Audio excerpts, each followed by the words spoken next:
Be sure to read and follow the safety guidelines to protect your computer from potential damage and ensure your personal safety. For more information about safety guidelines, see the owner's manual at dell.com/support. Before you begin, turn off the computer and disconnect all the attached peripherals. Before proceeding, ensure your computer is in service mode. To enter service mode, press and hold the B key on the keyboard and then press the power button. Now, the computer will boot up and the owner tag information is displayed on the screen. Press any key to proceed. The computer will emit 3 short beeps and shut down, indicating it has entered the service mode. Loosen the captive screws holding the base cover in place.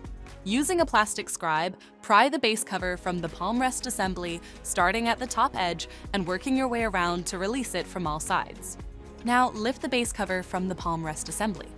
If your computer is unable to enter service mode, disconnect the battery cable from the system board.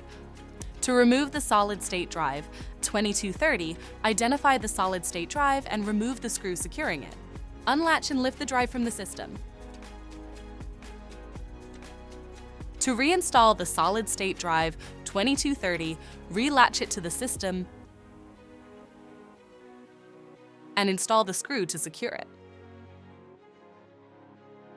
If the battery cable was disconnected earlier, make sure to reconnect it to the system board. Next, align the base cover with the palm rest assembly and gently place it into position. Tighten all required screws to secure the base cover in place. To exit service mode, connect the AC adapter and press the power button. Please note, the system will only power on and exit service mode if the adapter is connected. For more information about your Dell system, visit dell.com/support.